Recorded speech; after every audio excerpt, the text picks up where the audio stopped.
we ask some of those questions because we want to identify your target market. And by the way, if you have multiple products, right? When I go out and speak and I talk to business owners about management and leadership, that's a different target market than when I'm talking about QuickBooks. It's a totally different market. And you have to understand, what are their needs? What are their wants? What are their desires? What are their problems? What keeps them up at night? And we have a profile. We call it the ultimate target, the ideal target market profile, that we actually narrow it down. And what makes it different is at the end, we give that person a name. Because when you personify it, it's not just an it becomes a person. And it's much easier to talk to a person than it is just a thing. You can actually visualize it that way. And it seems more real to you. I love that breakdown because that is one area that I find a lot of individuals, especially entrepreneurs, are so challenged because they do try to go after everybody with money and then they get no money because they aren't really sure. First of all, they aren't quite sure how to even approach them because they're not sure what their pain is because they're trying to solve everybody's pain. Yeah. It kind of reminds me of going to a networking event and everybody's going around, can I have your business card? Can I have your business card? Can I have your business card? And what happens after that? Because they don't have a process. They don't know what they're doing. They don't know what to say. And as much as we're talking about the foundation of the process is that profile, that's the start of it, right? Yeah, without that, how can you make it work? You right, can't. we have to know who it is. Now, with that comes the funnel, which is your website. And that's a core component or a key component. So we have the foundation, we know the who. We have the core component, which is what's going to take them through the sales process, build trust, build a relationship, build awareness, and work our way up. But then there's another key part of this, and it's called an autoresponder system. And this is the central nervous system of the funnel. I like the way that sounds too. Autoresponder means I don't have to be doing all the work all the time. And I'll give you an example, right? Because I know some folks may not be aware of what they are, but I had an event scheduled. I got a notification through my autoresponder, through my sales funnel. Somebody wanted me to speak at their event on such and such a date. Sorry, I'm already booked. All right, I can only be in one place at a time. I'm not able to. And we're talking, I was at an event that it's not their company. I was at a speaking event. That's not going to be. And my system sent out an email about 300 days later and said, hey, we weren't able to do it last year. We're booking. We usually book 60 to 90 days in advance.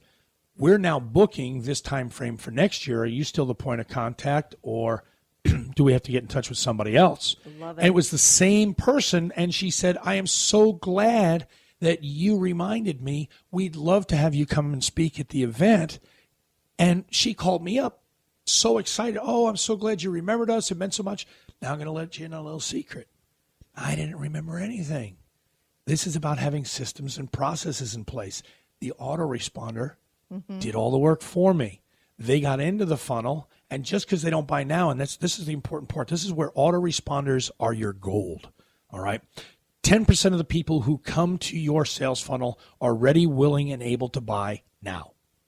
10% of the people who go through will make the decision they don't want to buy from you, and that's okay. We're not everybody, people like chocolate, people like vanilla. So we're not for everybody, and everybody knows that. But that leaves 80%. So what happens when they like you, but they're not willing, able, and ready to buy now? Now, if they go to your website and you don't know they're there, you're not able to capture their information, you don't have system follow-up, 80% of the people who raised their hand and said they're interested, you lose. And now you're counting on them to remember you. They're not going to remember. It's not going to happen. It's not going to happen because we're bombarded by life all day long. Yep. So it becomes our responsibility to remember them. And the autoresponder is a key. And you even have a sponsor that is one of them, Constant Contact. I mean, this is a program that's what they specialize in. Exactly. It's one of the things that they do. So that's a great way to do it. Now, I will also share with you, we're talking about the autoresponder. That's the email campaign that keeps them on the radar. I don't know how to say it in a better way, so I'll just do that. Top of mind. It's top of mind. Well, no. And that's what I want to go with. Top of mind is there's a better tool. It's still the autoresponder, but it's using it differently. We're going to talk about newsletters where you send out a weekly or a monthly or a semi-annually or something that it goes out on a regular and consistent basis. that talks to your customer about them. I got to tell you, if you're doing a newsletter and everything on that newsletter is buy, that's what they're going to say to you. Bye. How true is that? Yes. Nobody wants a commercial from you every week. Now, there's nothing wrong with one line on the newsletter that says, when you need whatever it is that you solve, this is the number to call, or this is the email, or this is the contact to make, or this is the website to go to. It's one line. You might be talking about community news. You just talked about it a couple minutes ago. Here you were on the radio show talking about the AVET project, and you were talking about some of your other sponsors and the Brevard. Everything Brevard. That's great things to let people know what's going on. You have newsletters. You have contact. Things that are not self-serving. That's going to build more trust in an organization than just buy. That's where that relationship, the know, like, and trust factor really comes into play, because people want to get to know you before they really start using you or purchasing from you. They may never purchase from you, but they may refer you. So there's always those opportunities out there. So when you can become, like you just said, a resource to them and provide information that's going to be helpful to them, they're going to keep that in they're going to remember that, and they're going to think of you first. I like to say, be the Google or YouTube out there for those individuals that need your services, that have the pain that you can solve, because that way they come to you first and don't just go to Google or anyone that they meet at an event.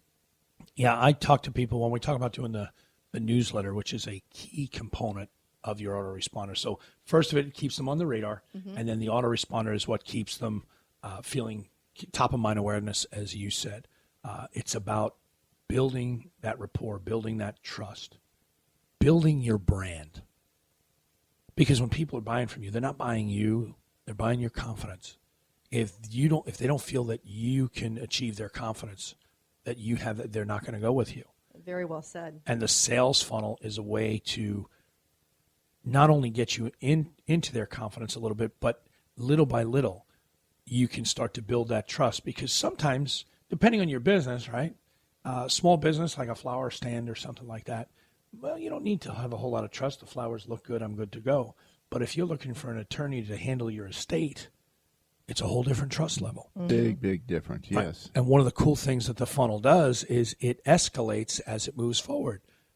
The first thing usually that's offered, as we said before, is a lead magnet. It's a free or a low-cost item to make people aware that you have something. Oh, and by the way, try it out. See one of the things that we offer. See if that's something that's of interest to you. And if it is, come on back and let us know.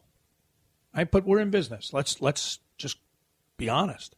I can't give you everything for free, because then I can't stay in business and you can't get anything else.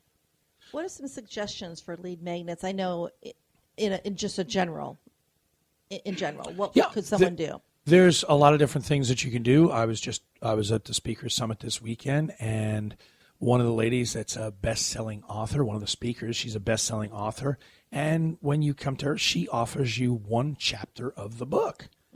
Right? Now, that just lets you know who she is, what she stands for a little bit, how she writes.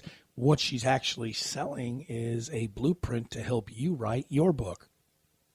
So now you can see how she writes and her style. Does that match what you want to do or not? And if it doesn't, she's not the one for you, and that's okay too. So that first lead magnet is something that you want to provide to them so they can actually flavor you first. Yeah, it's kind of it's the pink spoon, the Baskin & Robbins pink spoon. Here, try that. Yeah. Why does Baskin & Robbins give you those pink spoons? Because eventually you're going to buy the cone, right? Or you're going to buy the cup. You're going to find one that tastes good eventually. Yeah, you're going to find the ones you want, and you're going to, you're going to get what you want. This is the pink spoon method. Come on out, check out the pink spoon for free. See if you like it. If you want it, I have a whole Sunday full of it for you, right? And we can escalate up. The other thing that makes the sales funnel, because of the internet and what we have, is it's non-confrontational.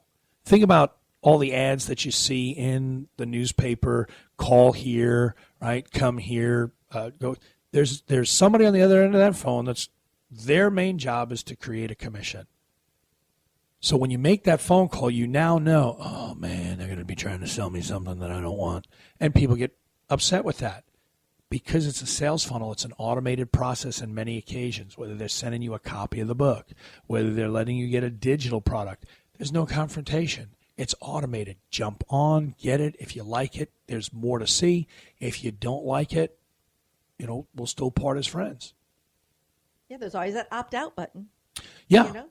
And that's why I tell everyone when we're sharing with them how important it is to have a process in place that you can actually capture emails from your website. And we're not talking the contact form, but an actual opt-in form, yep. so that you're capturing that email and you can then put them in your list and continue emailing to them.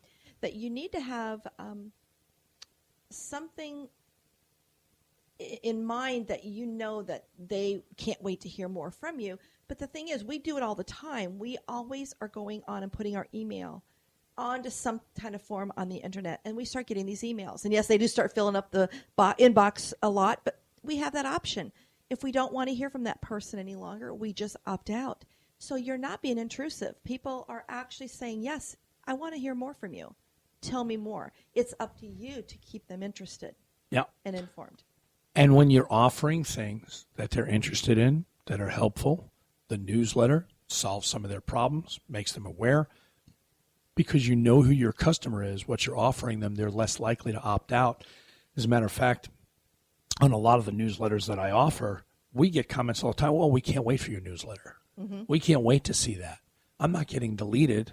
Matter of fact, some of them are sharing, oh, you got to see what he put in there this week. You got to go sign up for this.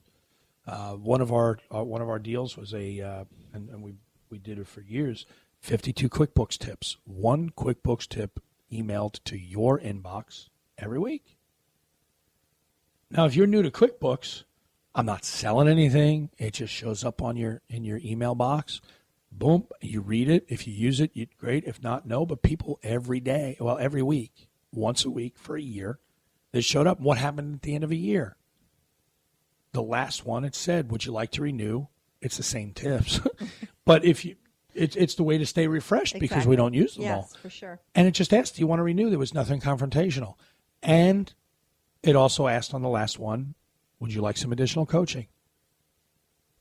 Always giving them the opportunity to get more from you. Yeah, and if they were struggling with something on every week, it asked, do you want some additional coaching? Yes or no. It wasn't, hey, take my coaching, I do this, I do that. That's when you become the annoying pest. When you're giving them good information, you're the welcomed guest. And now you're providing relief instead of just selling stuff. Awesome ideas. So I take it that a lot of what you are now teaching when you're up there speaking, and as well as helping other individuals build out that ultimate funnel system, this is due to your experience with what it has provided for you in growing your business. Yeah. When I started, as I said, I had a website. Nobody knew me. I didn't know anybody, and it stayed that way. As so many people do. Yeah. Because we don't know better. And then I've spent over $20,000 going to marketing seminars, learning from people, learning the technical aspect. As I shared, my background is accounting and business. I'm the kind of guy that everything I do, I have to have systems in place. And it's one of the things that makes me function. So I learned the technical skills of how to build these things so that I could build my business. And now, as you guys know, I'm on the road about 150 to 180 days a year. So it's working. Keep those daughters in college. Yeah. Oh, God. Well, and I will tell you, my oldest graduates this December. So it's offered me freedom, but it's also shown me the benefits. It's also shown me templates that work. There's certain formulas that do work, and there's certain formulas that work well for specific businesses or specific services or specific products that don't work for others. And we have different template sets depending on what you're trying to do. For some people, think about it this way: you're an author and you're trying to launch a book. The book doesn't come out till September 5th. I'm just making up a number, right? September 5th.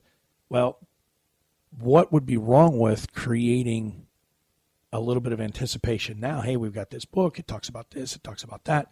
And you're doing that 30, 60, 90 days, and you're building anticipation. Mm-hmm. If you guys remember way back in the 80s, there was the Michael Keaton as Batman. Yep. And all of a sudden, every billboard, the television commercial, all it did was had the bat sign. And people were like, what is that? I don't know. And then they started to announce there's a new Batman movie coming. And then they released